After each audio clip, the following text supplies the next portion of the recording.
مسعود رضی اللہ تعالیٰ عنہ فرماتے ہیں کہ ایک مومن گناہ کو کس طرح دیکھتا ہے کہ جیسے اگر اس سے گناہ ہو گیا تو ایک پہاڑ اس کے سر پہ ہوور کر رہا ہے، لٹک رہا ہے، ابھی گر جائے گا، اور وہ پریشان ہوتا ہے۔ امیجن ایک شخص پہاڑ کے نیچے ہو اور وہ گرنے والا ہو، اور ایک منافق یا ایک ایسا انسان جو کہ وکڈ ہے، وہ گناہ کو کیسے دیکھتا ہے؟ جیسے ایک مکھی بیٹھی اس کے منہ پہ اڑا دی، گناہ کیا، اچھا چلو گناہ ہی تو ہے، کیا ہے، توبہ استغفار تھوڑی بہت کر لی یا نہ کیا، اللہ بڑا غفور رحیم، جانے دو جی، ہمیں کیا ہے، ہمیں تو اللہ نے پہلے بہت نوازا ہوا ہے۔ اللہ اکبر، یہ بخاری کہتی ہے، بخاری میں آتا ہے یہ کہ ایک مومن پہاڑ کی طرح گناہ کو دیکھتا ہے، اور ایک منافق یا جو ایک وکڈ انسان ہے ویسے دیکھتا ہے کہ جیسے ناک پہ مکھی بیٹھی اڑا دی اس نے، یعنی ہی ڈزنٹ کیئر، اس کے وہ جو دل کے حالات بدلتے نہیں ہیں گناہ کرنے کے بعد، وہ پریشان نہیں ہوتا، وہ انزائٹی میں نہیں جاتا، وہ سورو میں نہیں جاتا کہ مجھ سے گناہ ہو گیا، کیونکہ الاثم ما حاق فی صدرک، اس گناہ تو وہ ہے جو دل کو کھٹکے، اس کا گناہ، اس کا دل جو ہے نا وہ دل نہیں رہا۔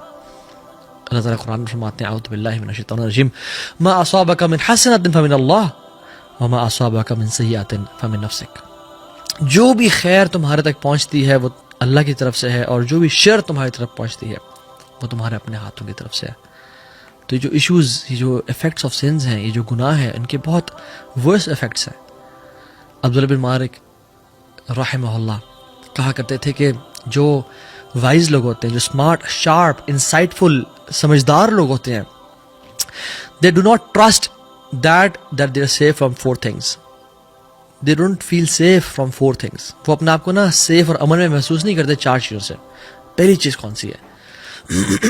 a past sin about which it is not known what Allah subhanahu wa ta'ala will do. Past, ماضی کا وہ گناہ جو ہو گیا اور اس کے بارے میں نہیں معلوم کہ اللہ کیا کریں گے، ہم تو بھول گئے، لیکن اللہ وما کان ربک نسیا، لا الہ الا اللہ، اللہ کبھی نہیں بھولنے والے۔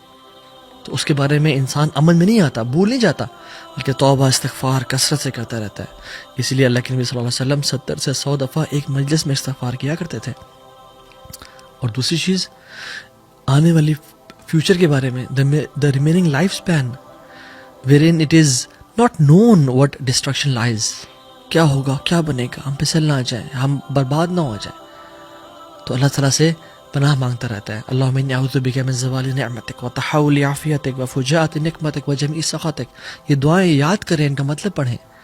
اللہم انی اعوذ بک من جہد البلاء ودرک الشقاء وسوء القضاء وشماتۃ الاعداء، یہ دعائیں پڑھیں، اللہ کی ثابت دعائیں ہیں کہ فیوچر میں کیا ہوگا، ڈسٹرکشن کیا نہ آ جائے۔